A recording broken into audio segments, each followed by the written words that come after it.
Nation और मैं हूं आपके साथ शिप्रा झा। चुनाव आयोग के संकेत के बाद ये साफ हो चुका है कि बिहार में विधानसभा का चुनाव सही वक्त पर होगा।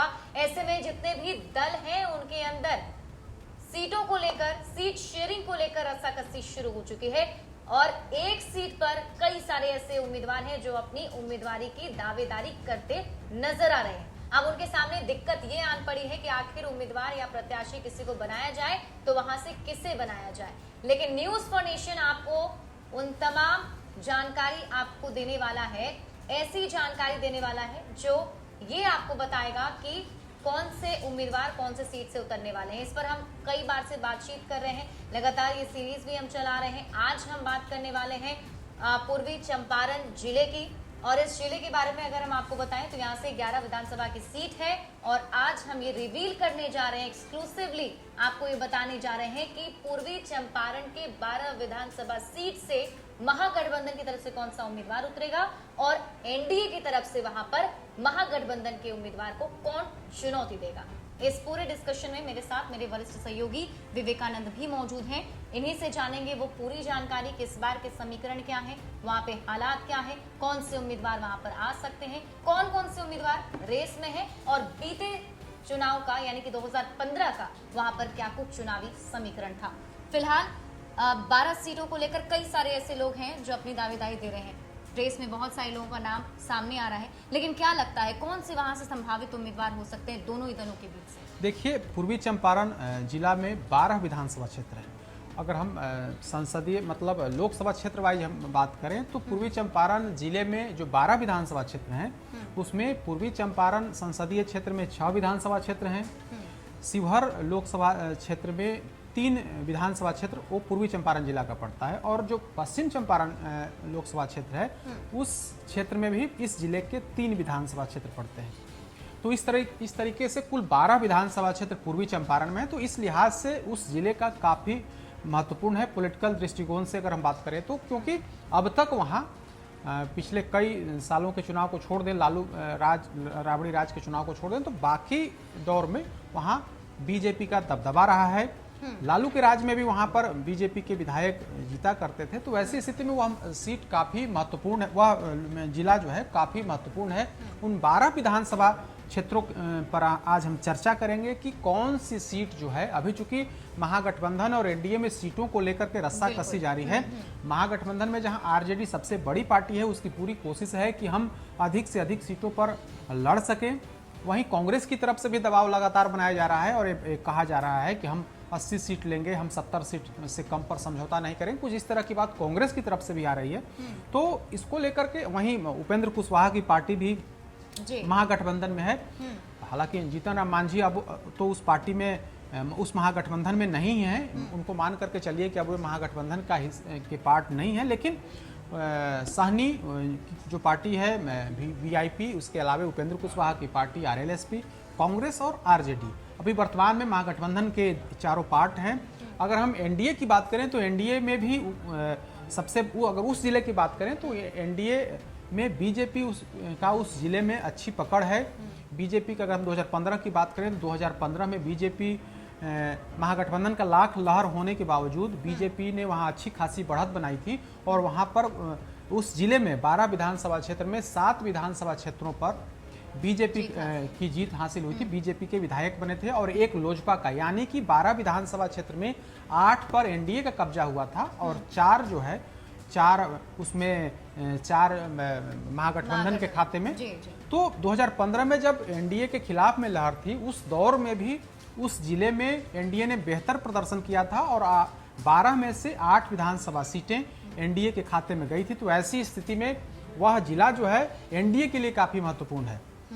जेडीयू 2015 में एनडीए का पार्ट नहीं थी, तो जेडीयू को उस जिले में 2015 के जब चुनाव हुए थे तो 0 सीट मिला था, मतलब एक भी सीट नीतीश कुमार की पार्टी को उस जिले में नहीं मिला था। तो इस दृष्टिकोण से बीजेपी के लिए वह सीट काफी अहम है। अगर जेडीयू को इस बार जेडीयू एनडीए के साथ मिलकर के, बीजेपी के साथ मिलकर के चुनाव लड़ रही है, तो इस बार संभावना है कि जेडीयू को उस जिले में प्रतिनिधित्व मिलेगा। क्योंकि 2010 के अगर हम 10 साल पहले ले चलते हैं, जी जी 2010 में जब नीतीश कुमार की पार्टी बीजेपी के साथ थी तो उस जिले में उसे 5 सीट मिले थे, यानी कुल जो 11 से उस समय 11 सीट उस जिले में हुआ करती 2010 में। तो उस समय 2010 के चुनाव में बीजेपी को 6 सीटें मिली थी, जेडीयू को 5 सीटें मिली थी और एक सीट जो है वो ढाका विधानसभा क्षेत्र, वहां से निर्दलीय उम्मीदवार के तौर पर एक पवन जायसवाल चुनाव जीते थे। तो 2010 में जेडीयू को अच्छी खासी सीट वहां पर मिली थी। 2015 में जेडीयू उस जिले में जेडीयू एनडीए का पार्ट नहीं थी, तो उस समय उसको 0 सीट मिले थे, यानी कि उस जिले में कोई सीट उसे नहीं मिला। लोजपा को एक सीट 2015 के चुनाव में बीजेपी के साथ रहने का फायदा मिला और गोविंदगंज सीट एलजेपी के खाते में गई। तो हमने 2015 की स्थिति बताई कि नीतीश कुमार की पार्टी का महागठबंधन में रहने पर वहाँ क्या स्थिति हुई थी। 2010 का बात बताया कि 2010 में जब नीतीश कुमार की पार्टी जेडीयू बीजेपी के साथ थी तो वहाँ पर उसे 5 सीट मिले थे, उसे मिले थे 2000, और उस समय लोजपा को कोई सीट वहाँ पर नहीं मिला था। तो ये स्थिति थी उस जिले में। जी जी जी बिल्कुल। अब हम 2020 की बात करते हैं। 2020 में हम 12 विधानसभा क्षेत्रों की बात करें कि 2020 में जो सीटों का बंटवारा होने वाला है उसमें कौन सी विधानसभा क्षेत्र किस गठबंधन में किस पार्टी को जाने वाली, हम दोनों गठबंधन की चर्चा करेंगे, एनडीए गठबंधन की भी चर्चा करेंगे और महागठबंधन की भी चर्चा करेंगे। तो सबसे पहले हम रक्सौल विधानसभा क्षेत्र की बात करते हैं। रक्सौल विधानसभा क्षेत्र नेपाल का सीमावर्ती क्षेत्र है। हाँ। अगर हम लोकसभा क्षेत्र की बात करेंगे तो वह रक्सौल सीट जो है वो पश्चिम चंपारण लोकसभा क्षेत्र में आता है, लेकिन चूंकि जिला पूर्वी चंपारण है तो हम रक्सौल से इसकी शुरुआत करते हैं। रक्सौल में काफ़ी समय से वहाँ पर बीजेपी का कब्जा है।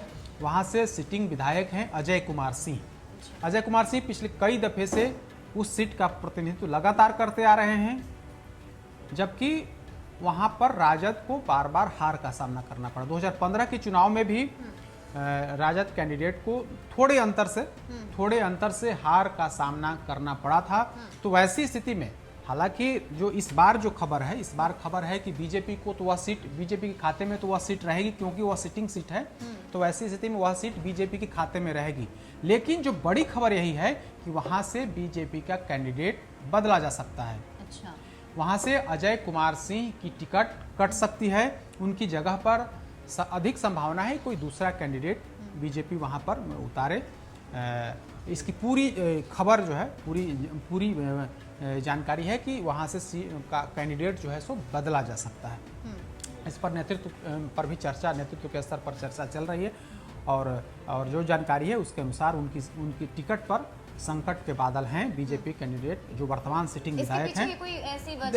देखिए वह उस सीट का, अगर हम रक्सौल सीट की बात करें तो रक्सौल सीट का जो अब समीकरण है, जो सामाजिक समीकरण है, वो जिस कास्ट से बिलोंग करते हैं उसका जो क्षेत्र है वो कट करके अब सुगौली विधानसभा क्षेत्र में आ गया है। मतलब उनके समाज का वोट अब उस विधानसभा क्षेत्र में नहीं है। तो वैसी स्थिति में और बड़ी नाराजगी भी है, कई बार से वो चुनाव जीतते आ रहे हैं तो उनको लेकर के काफी नाराजगी भी है क्षेत्र में। तो ऐसी स्थिति में जो चर्चा है, जो खबर है, हालांकि बीजेपी नेतृत्व की तरफ से भी सर्वे कराया गया है, जो जानकारी है उस सर्वे में भी उस विधायक के प्रति लोगों ने रिपोर्ट निगेटिव, वहां के लोगों ने रिपोर्ट निगेटिव किया है। तो ऐसी स्थिति में उन पर संकट के बादल हैं और पूरी जो संभावना है कि उनका टिकट कट सकता है। तो बीजेपी के जो सिटिंग विधायक हैं उन पर टिकट का संकट है। दूसरी तरफ अगर हम बात करें महागठबंधन की, तो महागठबंधन में वह सीट एक बार फिर से राजद के खाते में 100% उम्मीद है कि राजद के खाते में ही हो रहा है, क्योंकि पिछली दफा भी वह सीट राजद के खाते में थी और वहां से काफी कम अंतर से वहां के जो राजद के कैंडिडेट थे वो चुनाव जीते थे, चुनाव हारे थे। इस बार भी पूरी संभावना है कि उन्हीं सुरेश यादव को राजद कैंडिडेट बना सकता है। हालांकि कई दावेदार हैं, कई नामों की चर्चा है, लेकिन पूरी संभावना है कि एक बार फिर से राजद जो है वहीं उसी लोकल जो कैंडिडेट हैं उन पर दाव लगाए। तो हमने रक्सौल की बात बताई, अब हम सुगौली की बात करते हैं। रक्सौल से सटा हुआ जो विधानसभा क्षेत्र है वो सुगौली विधानसभा क्षेत्र है। सुगौली भी पश्चिम चंपारण में आता है, पश्चिम चंपारण लोकसभा क्षेत्र में ही आता है। जिला पूर्वी चंपारण है लेकिन लोकसभा क्षेत्र पश्चिम चंपारण है। तो सुगौली में भी पिछली 4 दफे से वहाँ 3 दफे से रामचंद्र सहनी बीजेपी के विधायक चुनते आ रहे हैं। उनकी लगातार उस क्षेत्र में जीत होते रही है, लेकिन इस बार उनकी उम्र अधिक हो गई है। तो ऐसी खबर है कि बीजेपी उनका टिकट काट करके किसी नए चेहरे को वहां पर मैदान में उतार सकती है। जी। तो उनके टिकट पर भी संकट के बादल हैं, क्योंकि उनकी उम्र काफी अधिक हो गई है। पहले वे शिक्षक हुआ करते थे, शिक्षक से रिटायरमेंट के बाद वे राजनीति में आए और राजनीति में आकर के बीजेपी के टिकट से वे लगातार 3 बार से वो विधायक वहां से बनते आ रहे हैं। तो इस बार खबर है कि उनकी सीट जो है सो कट सकती है। अगर हम महागठबंधन की बात करें तो महागठबंधन में वो जो खबर है कि वह सीट एक बार फिर से राजद के कोटे में जाने वाली, पिछली दफे 2015 में भी वह सीट राजद के कोटे में थी, तो इस बार भी पूरी संभावना है कि वह सीट राजद के खाते में जाएगी और वहां से राजद का कैंडिडेट होगा। नाम कई हैं, लेकिन अभी तक कोई स्पष्ट नहीं है। लेकिन इतनी उसमें इस बात में दम है कि वहां पर राजद किसी पिछड़ा या अति पिछड़े कैंडिडेट को ही वहां पर उम्मीदवार बनाएगी, इसकी पूरी संभावना वो दिख रही है। बिल्कुल। तो हमने अभी 2 सीटों पर बात कर ली है और ये 2 सीटों पर भी जो हमने देखा, अभी तो बीजेपी और राजद के बीच भी कड़ी टक्कर देखने को मिल रही है। अगली कौन सी सीट? हम नरकटिया की बात करते हैं। नरकटिया विधानसभा क्षेत्र भी पूर्वी चंपारण जिला में है, लेकिन उसका जो लोकसभा क्षेत्र है वो पश्चिम चंपारण में आता है। पश्चिम चंपारण लोकसभा क्षेत्र में नरकटिया आता है। वहां पर सिटिंग जो विधायक हैं, राजद के विधायक हैं समीम अहमद। वो राजद 2015 के चुनाव में राजद के कैंडिडेट समीम अहमद वहां से चुनाव जीते थे। तब महागठबंधन जो एनडीए के में वह आरएलएसपी के खाते में वह सीट गई थी और वहां से आरएलएसपी के कैंडिडेट को बुरी तरीके से हार का सामना करना पड़ा था। इस बार जो जानकारी निकल करके सामने आ रही है कि एक तरफ राजद के जो सिटिंग विधायक हैं समीम अहमद तो होंगे ही, दूसरी तरफ अगर हम एनडीए गठबंधन की बात करें तो एनडीए गठबंधन में वह सीट पूरी गुंजाइश है कि वह सीट जेडीयू के खाते में जाएगी। जेडीयू वहां से एक पूर्व विधायक को वहां से मैदान में उतारने की पूरी तैयारी कर ली है और वे अपने स्तर से वहां उस इलाके में घूम भी रहे हैं, लोगों से संपर्क भी कर रहे हैं। तो पूरी संभावना है कि वह सीट जेडीयू के कोटे में जाएगी। अगर जेडीयू के कोटे में जाती है तो नीतीश कुमार की पार्टी उस पूर्व विधायक को टिकट दे सकती है, ऐसी खबर निकल कर सामने आ रही है। बिल्कुल। तो यहाँ पर जेडीयू और बीजेपी आमने सामने। हाँ बिल्कुल, वहां पर जेडीयू और आरजेडी आमने सामने। जी। हरसिद्धि की बात करते हैं। हरसिद्धि विधानसभा क्षेत्र सुरक्षित क्षेत्र माना है। वहां पर SC ST के उम्मीदवार ही चुनाव लड़ सकते हैं, वो सुरक्षित सीट है। तो वैसी स्थिति में वहां पर 2015 के चुनाव में आरजेडी के कैंडिडेट ने बीजेपी कैंडिडेट को हरा दिया था 2010 में, जबकि वह सीट बीजेपी के कब्जे में थी। लेकिन 2015 के चुनाव में बीजेपी के कैंडिडेट वहां से चुनाव हार गए और राजेंद्र राम आरजेडी के विधायक वहां से बने। इस बार जो जानकारी है उसके अनुसार वह सीट तो महागठबंधन में राजद के कोटे में रहेगी, लेकिन वह एनडीए में वह सीट जेडीयू के खाते में जाने की पूरी गुंजाइश है। जेडीयू ने अभी तक जेडीयू के हालांकि कई दावेदार हैं, कई उम्मीदवार लगातार संपर्क बनाने की कोशिश कर रहे हैं नेतृत्व से कि हमें टिकट दिया जाए, लेकिन कोई सशक्त दावेदार जेडीयू की तरफ से वहां पर अभी स्पष्ट तौर पर नहीं दिख रहा है। नाम कई हैं, लेकिन किसी एक पर अभी नेतृत्व ने कोई उन्हें इशारा भी नहीं किया है, कोई तैयारी करने के लिए भी नहीं किया है। तो वहां पर पूरी तरीके से अभी असमंजस है, कौन उम्मीदवार होगा यह कहना अभी जल्दीबाजी होगा। हरसिद्धि की बात हो गई। गोविंदगंज विधानसभा क्षेत्र की अगर हम बात करते हैं तो गोविंदगंज में 2015 में लोजपा को टिकट मिला था एनडीए गठबंधन में और वहां से राजू तिवारी चुनाव लड़े थे और उनकी जीत हुई थी। महागठबंधन में वह सीट कांग्रेस के खाते में गई थी और कांग्रेस ने वहां से अपना कैंडिडेट उतारा था, लेकिन कांग्रेस कैंडिडेट को हार का सामना करना पड़ा। इस बार एक बार फिर से वह सीट अधिक संभावना है, क्योंकि लोजपा में भले ही अभी नीतीश कुमार और लोजपा के बीच अनबन की बात चल रही हो, लेकिन पूरी गुंजाइश है कि लोजपा कहीं जाने वाले नहीं हो। लोजपा एनडीए गठबंधन में रहकर कहीं चुनाव लड़ेगी। तो लोजपा जो गोविंदगंज सीट होगा वह सीट एक बार फिर से लोजपा के खाते में जाएगी और पूरी गुंजाइश है कि राजू तिवारी एक बार फिर से चुनाव मैदान में उतरेंगे और उनको शिकस्त देने के लिए कांग्रेस वह सीट महागठबंधन में कांग्रेस को ही जाने वाली है। 2015 में भी कांग्रेस के खाते में वह सीट गई थी और इस बार भी पूरी गुंजाइश है कि वह सीट कांग्रेस के खाते में जाएगी। और कांग्रेस में उसमें कई उम्मीदवार अभी चुनाव को लेकर के तैयारी कर रहे हैं। 2015 में जो चुनाव लड़े थे वो भी तैयारी कर रहे हैं। वहाँ से एक और कांग्रेस के नेता हैं और वहाँ लोकल जिला पार्षद हैं गप्पू राय, वो भी तैयारी कर रहे हैं। हालांकि गप्पू राय की पत्नी वहाँ से जिला पार्षद हैं, लेकिन वो अपनी स्तर से तैयारी कर रहे हैं। कई अन्य जो नेता हैं कांग्रेस के, वे भी तैयारी में जुटे हुए हैं। तो कई नाम हैं कांग्रेस अपने नेता अपने स्तर से यह बताने की कोशिश में है कि हमें टिकट मिलने वाला है। बिल्कुल। तो गोविंदगंज में एक तरफ लोजपा, दूसरी तरफ कांग्रेस की लड़ाई होगी। इस बार भी वही 2015 में वही हुआ था और इस बार भी वही कुछ होने वाला है। केसरिया की बात करते हैं। केसरिया जो विधानसभा क्षेत्र है वह पूर्वी चंपारण लोकसभा क्षेत्र में आता है और जो सटा हुआ है वो मुजफ्फरपुर सीमा से सटा हुआ इलाका है। तो उस सीट पर इस बार 2015 के चुनाव की अगर हम बात करें, 2015 में उस सीट पर राजद वहाँ से कैंडिडेट चुनाव मैदान में उतरे थे और उनकी जीत हुई थी। एक बार फिर से पूरी गुंजाइश है वही राजद के खाते में वो सीट रहेगा और वही कैंडिडेट वहाँ पर होंगे। वह सीट तब 2015 में जेडीयू बीजेपी के वहाँ कैंडिडेट चुनाव मैदान में उतरे थे, लेकिन उनकी हार हुई थी। इस बार वह सीट जो है वो जेडीयू के खाते में जाने वाली है। पूरी संभावना है वहाँ से 2-3 उम्मीदवार, मजबूत उम्मीदवार चुनाव मैदान में उतरने की तैयारी कर रहे हैं। लेकिन कौन उम्मीदवार होगा जेडीयू का यह तय नहीं है, लेकिन वह सीट जेडीयू के खाते में जाएगी, इतना तो क्लियर है। अब कल्याणपुर की हम बात करते हैं। केसरिया सटे कल्याणपुर विधानसभा है, वह भी पूर्वी चंपारण लोकसभा क्षेत्र में आता है। वहाँ से बीजेपी के सिटिंग विधायक हैं, लेकिन वहाँ से राजद की पूरी दावेदारी विपक्ष की बात करें तो 2015 में वहाँ से सचिंद्र प्रसाद सिंह कल्याणपुर से चुनाव जीते थे, जो बीजेपी के विधायक हैं। इस बार वहाँ से राजद का ही कैंडिडेट वहाँ से महागठबंधन का प्रतिनिधित्व करेगा। तो कल्याणपुर में एक तरफ बीजेपी दूसरी तरफ आरजेडी। हालांकि आरजेडी में वहाँ से कई नाम हैं, कई नाम की चर्चा है, लेकिन एक जो वहाँ के लोकल विधायक हुआ करते थे उनके पुत्र के नाम की चर्चा तेज है।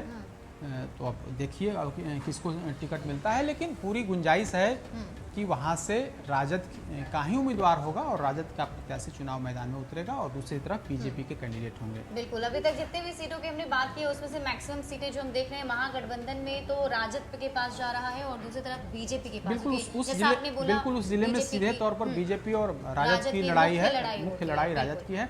और जेडीयू और कांग्रेस मतलब यूं कहें कि पिछलग्गू की तरह उस जिले में तो पिछलग्गू हैं। जेडीयू बीजेपी के कंधे पर रह करके वहाँ से चुनाव जीतती है और कांग्रेस की अगर बात करें तो कांग्रेस कहीं ना कहीं राजद के बूते अगर कुछ वोट भी आता है तो कांग्रेस को राजद के बूते वहाँ प्रतिनिधित्व मिलता है और उसी के आधार पर एक सीट गोविंदगंज सीट जो है वो कांग्रेस को पिछली दफा भी मिला था और इस बार भी यही संभावना है कि उसे गोविंदगंज सीट कांग्रेस के खाते में जाएगी। बिल्कुल, तो 7 सीटों की बात हो गई है।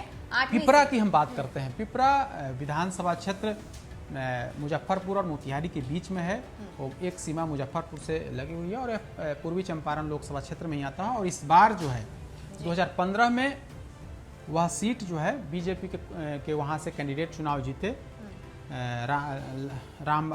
उनका बीजेपी के विधायक चुनाव जीते और वहाँ से जेडीयू के कैंडिडेट जो है वो चुनाव हारे थे। 2015 में जेडीयू ने महागठबंधन में वह सीट जेडीयू के खाते में गई थी और वहां से जेडीयू का प्रत्याशी हार गया था। उसमें भी बड़ी विचित्र स्थिति हुई थी कि चुनाव मतलब नामांकन से ठीक पहले नीतीश कैबिनेट में मिनिस्टर रहे अवधेश कुशवाहा का टिकट कट गया था, उन्हें पार्टी से निकाल दिया गया था। दरअसल उनका एक वीडियो वायरल हुआ था, उस वायरल वीडियो के आधार पर नीतीश कुमार ने तत्काल कार्रवाई करते हुए उन्हें मंत्री पद से बर्खास्त कर दिया था, पार्टी से निकाल दिया था। जो टिकट मिला हुआ था उस टिकट को काट करके एक नए कैंडिडेट को वहां पर चुनाव मैदान में उतारा गया था। अवधेश कुशवाहा लगातार वहां से तैयारी कर रहे थे, सिटिंग विधायक थे। वैसी स्थिति में इन वक्त पर उनका टिकट काट करके, चूंकि एक वीडियो वायरल हुआ था, उस वीडियो के वायरल होने के बाद नीतीश कुमार ने तत्काल एक्शन लिया था और उनका टिकट को काट दिया था और वहां पर एक नए कैंडिडेट को मैदान में उतारा था, लेकिन वह कैंडिडेट बीजेपी के आगे वो हार गया था। तो इस बार अगर हम 2020 की बात करें तो एक तरफ वह सीट जो है उस सीट पर संशय इस बार बरकरार है, क्योंकि नीतीश कुमार की पार्टी जेडीयू की तरफ से एक बार फिर से अवधेश कुशवाहा को अब नीतीश कुमार ने अपनी पार्टी में मिला लिया है। 2015 में उन्होंने उनको पार्टी से निकाल दिया था, लेकिन कुछ समय के बाद लगभग साल भर पहले नीतीश कुमार खुद उनके गाँव गए थे और उनसे उनके घर पर जाकर के उनको पार्टी में यूँ कहें कि शामिल कराया था। अब उनकी गतिविधि बढ़ी हुई है, वे लगातार उस क्षेत्र में दौरा कर रहे हैं, लोगों से मुलाकात कर रहे हैं। खबर तो यही है कि जेडीयू ने उन्हें चुनावी तैयारी करने के लिए कह दिया और पूरी कोशिश होगी कि जेडीयू वह सीट बीजेपी से ले ले। बिल्कुल, इसमें पेच फंस सकता है, पेच फंस सकता है। तो पिपरा, हालांकि साथ में। हाँ बिल्कुल, पिपरा विधानसभा क्षेत्र जो है वर्तमान में अभी बीजेपी के वहाँ पर विधायक हैं, लेकिन चूंकि वह पैतृक तौर पर यूँ कहें कुछ लंबे समय से वो जेडीयू के खाते में वो सीट थी पहले। अच्छा। वहाँ से जेडीयू के उम्मीदवार चुनाव लड़ते रहते थे एनडीए गठबंधन में भी, लेकिन जब एनडीए गठबंधन से नीतीश कुमार अलग हुए तो उस सीट पर बीजेपी ने कैंडिडेट दिया और वहाँ से बीजेपी के उम्मीदवार चुनाव जीत गए। तो वैसी स्थिति में बीजेपी के लिए अब वो सिटिंग सीट हो गई, लेकिन जेडीयू कह रही है कि वो हमारी परंपरागत सीट है और उस सीट को एक बार फिर से हमें चाहिए। और जेडीयू के जो नेता हैं, जो पूर्व मंत्री हैं अवधेश कुशवाहा तैयारी कर रहे हैं। तो एक तरफ वो उस सीट पर एनडीए गठबंधन में पेच फंस सकता है, लेकिन हम आरजेडी की अगर बात करें तो आरजेडी में भी कुछ पेच फंसने की गुंजाइश दिखती है। आरजेडी आरएलएसपी, चूंकि उस इलाके में कुशवाहा वोटों की संख्या अच्छी खासी है, तो आरएलएसपी की दावेदारी उस सीट पर बन सकती है और पूरी कोशिश अगर गठबंधन में है तो आरएलएसपी की उस सीट पर दावेदारी बन सकती है, लेकिन अधिक संभावना है कि वो सीट आरजेडी को जाए। और एनडीए की बात करें तो एनडीए की पूरी कोशिश, एनडीए में पूरी कोशिश होगी नीतीश कुमार की वह सीट हम फिर एक बार फिर से वापस ले लें। अगर ऐसा होता है तो वहाँ के सिटिंग विधायक का टिकट कट जाएगा और वे बेटिकट हो जाएंगे। जी जी। और वहाँ से नाम की जो चर्चा है वो अवधेश कुशवाहा के नाम की चर्चा है जेडीयू की तरफ से। जी जी, जेडीयू की तरफ से। अब आइए मधुबन। मधुबन में जो सिटिंग विधायक हैं बीजेपी के राणा रणधीर सिंह, वो बिहार नीतीश कैबिनेट में मिनिस्टर भी हैं, सहकारिता मंत्री हैं। दूसरी तरफ 2015 में वो चुनाव जीते थे। दूसरी तरफ शिवजी राय हैं जो पहले पूर्व विधायक रह चुके हैं वहाँ से, उन्हीं को हरा करके राणा रणधीर सिंह चुनाव जीते हैं। तो महागठबंधन से पूरी संभावना है, हालांकि 2-3 संतोष कुशवाहा सहित सरी के कई नामों की चर्चा है वहाँ पर, लेकिन एनडीए गठबंधन में बीजेपी के कैंडिडेट वहाँ से चुनाव राणा रणधीर सिंह चुनाव लड़ेंगे और दूसरी तरफ शिवजी राय की अधिक संभावना है कि वह महागठबंधन से आरजेडी से, महागठबंधन में आरजेडी से वहाँ से चुनाव लड़ें। तो मधुबन में आरजेडी वर्सेस बीजेपी का मुकाबला होने की पूरी गुंजाइश है। मोतिहारी की बात कर लें। मोतिहारी पूर्वी चंपारण जिला का जिला मुख्यालय है। मोतिहारी की अगर हम बात करें तो मोतिहारी में भी 4 बार से बीजेपी का वहाँ पर कब्जा है। वहाँ से प्रमोद कुमार विधायक हैं वर्तमान में बीजेपी के और नीतीश कैबिनेट में मंत्री भी हैं। वे नीतीश कैबिनेट में कला संस्कृति मंत्री हैं। वे पिछले यूँ कहें कि 2005 से वे लगातार चुनाव जीत रहे हैं। 2005 में जब 2005 में 2 बार चुनाव जीते, उसके बाद फिर से लगातार 2010 का चुनाव जीते, 2015 का चुनाव जीते हैं। तो इस बार उस सीट पर कड़ा मुकाबला होने की पूरी संभावना है। खबर है कि इस बार राजद एक बड़े मिशन पर काम कर रही है और राजद भी उसी समुदाय से, वैश्य समुदाय से कैंडिडेट को उतार सकती है, ऐसी पूरी गुंजाइश है, क्योंकि वहाँ पर का जो सामाजिक समीकरण है उसको देखते हुए राजद की इस बार की पूरी कोशिश है कि उस सीट को हम बीजेपी से छीन ले। और यह तभी छीन सकते हैं जब उसके वोट बैंक वाले के उम्मीदवार को उस समुदाय के उम्मीदवार को वहां पर चुनाव मैदान में उतारें। तो पूरी कोशिश है, राजद की तरफ से पूरी कोशिश है कि उस सीट पर हम वैश्य समुदाय के कैंडिडेट को उतारें। कई लोगों के नाम की चर्चा है, उसमें जो जानकारी है उसमें एक बड़े वैश्य नेता को लेकर के पार्टी के भीतर सहमति बनी है और उनके नाम पर चर्चा है। जो 2015 में जो चुनाव लड़े थे, लालू प्रसाद के खास कभी पिए हुआ करते थे, आज भी उनकी नज़दीकी है, विनोद श्रीवास्तव। इस बार उनका पत्ता कटना साफ है। राजद इस बार उन्हें मैदान में उतारने नहीं जा रही है, हालांकि उनकी पूरी कोशिश है कि वो एक बार फिर से टिकट लें, लेकिन इस बार जो जानकारी निकल करके सामने आ रही है उसमें तेजस्वी यादव कोई कॉम्प्रोमाइज़ करने की स्थिति में नहीं है। उन्हें हर हाल में जिताऊ कैंडिडेट चाहिए ताकि उस सीट पर उनकी कब्जा हो सके, क्योंकि लंबे समय से वह सीट बीजेपी के खाते में है। पहले वह सीट आरजेडी के खाते में हुआ करती थी, लेकिन अब जो है बीजेपी खाते में ऐसे में पूरी कोशिश होगी तेजस्वी यादव की तरफ से कि किसी एक वैश्य उम्मीदवार को वहां से चुनाव मैदान में उतारें ताकि प्रमोद कुमार को वहां से पटकनी दिया जा सके और उस सीट पर कब्जा किया जा सके। तो वहां पर सीधी लड़ाई होगी राजद बनाम बीजेपी की। अब देखना होगा, लेकिन स्पष्ट है कि वहां से राजद का कैंडिडेट होगा और दूसरी तरफ बीजेपी का कैंडिडेट होगा। बिल्कुल एक कड़ी टक्कर यहाँ पर भी देखने को मिलेगी। चिरैया की बात करें, चिरैया विधानसभा क्षेत्र जो है वह शिवहर लोकसभा क्षेत्र में आता है। इस जिला भले ही पूर्वी चंपारण में, लेकिन शिवहर लोकसभा क्षेत्र में आता है। तो शिवहर में अभी सिटिंग विधायक बीजेपी के हैं, तो दूसरी तरफ वह सीट राजद, दूसरी तरफ वह राजद के खाते में वह सीट जा सकती है। पूरी गुंजाइश है। 2015 में भी वह सीट राजद के खाते में थी, लेकिन राजद के कैंडिडेट वहां से हार गए थे और बीजेपी के कैंडिडेट वहां से चुनाव जीते थे। हालांकि कांग्रेस का भी दावा है कि वह सीट हमें दी जाए। वहां से कांग्रेस से एक बार पहले विधायक भी रह चुके हैं कांग्रेस पार्टी के, तो ऐसे में कांग्रेस की भी उस सीट पर दावेदारी है कि वह सीट मुझे दी जाए, लेकिन पूरी गुंजाइश है कि वह सीट राजद के खाते में मिल सकती है ही रहेगी। 2015 में वो सीट राजद के खाते में थी। ढाका की अगर हम बात करें तो ढाका अल्पसंख्यक क्षेत्र माना जाता है। वहाँ बड़ी आबादी अल्पसंख्यकों की है। वर्तमान में वहाँ पर फैसल रहमान राजद के विधायक हैं। 2010 में वहाँ पर निर्दलीय विधायक के रूप में पवन जायसवाल चुनाव जीते थे, लेकिन 2015 में फैसल रहमान वहाँ से राजद के टिकट से चुनाव जीते। इस बार जो खबर है कि वह सीट जेडीयू के कोटे में, वह सीट जेडीयू के खाते में जाएगी। अब जेडीयू किसे उम्मीदवार बनाती है, कई नामों की चर्चा है, लेकिन जो जानकारी है उसके अनुसार वह सीट जेडीयू के खाते में जाएगी, क्योंकि वहाँ पर एक तरफ अल्पसंख्यक उम्मीदवार होगा और दूसरी तरफ जो होगा वो उसमें 2-3 नामों की चर्चा है। नाम स्पष्ट हम नहीं करेंगे क्योंकि किसी एक व्यक्ति का नाम लेना भी उचित नहीं है, लेकिन वहाँ पर 2-3 नामों की चर्चा है। 2-3 नामों की चर्चा है। बिल्कुल, वहाँ के सामाजिक समीकरण को, जातीय समीकरण को देखने के साथ ही जेडीयू अपने कैंडिडेट को उतारेगा। बिल्कुल वो फिट भी बैठने वाला होगा। बिल्कुल ढाका सीट बड़ा महत्वपूर्ण सीट है और वह शिवहर विधानसभा क्षेत्र में पड़ता है और जो शिवहर इलाके से भी वो सटा हुआ क्षेत्र है। पहले 2010 में हमने पहले बताया कि 2010 में वहाँ से निर्दलीय विधायक के तौर पर पवन जायसवाल चुनाव मैदान में उतरे और चुनाव जीते भी। लेकिन 2014 आते आते वे बीजेपी में शामिल हो गए और बीजेपी में शामिल होने के बाद एक बार फिर से 2015 का जब विधानसभा चुनाव हुआ तो बीजेपी ने उन्हें अपना कैंडिडेट बनाया, लेकिन 2015 के चुनाव में उन्हें हार का सामना करना पड़ा।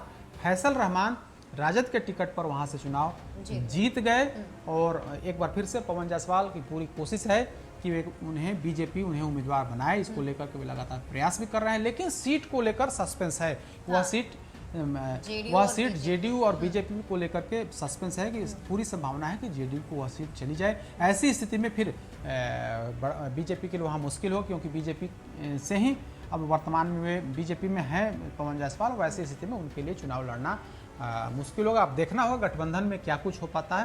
तो हमने 12 विधानसभा क्षेत्रों का अलग अलग बताया कि कौन सी विधानसभा क्षेत्र में कौन पार्टी चुनाव लड़ने वाली है, कि उस विधानसभा क्षेत्र में महागठबंधन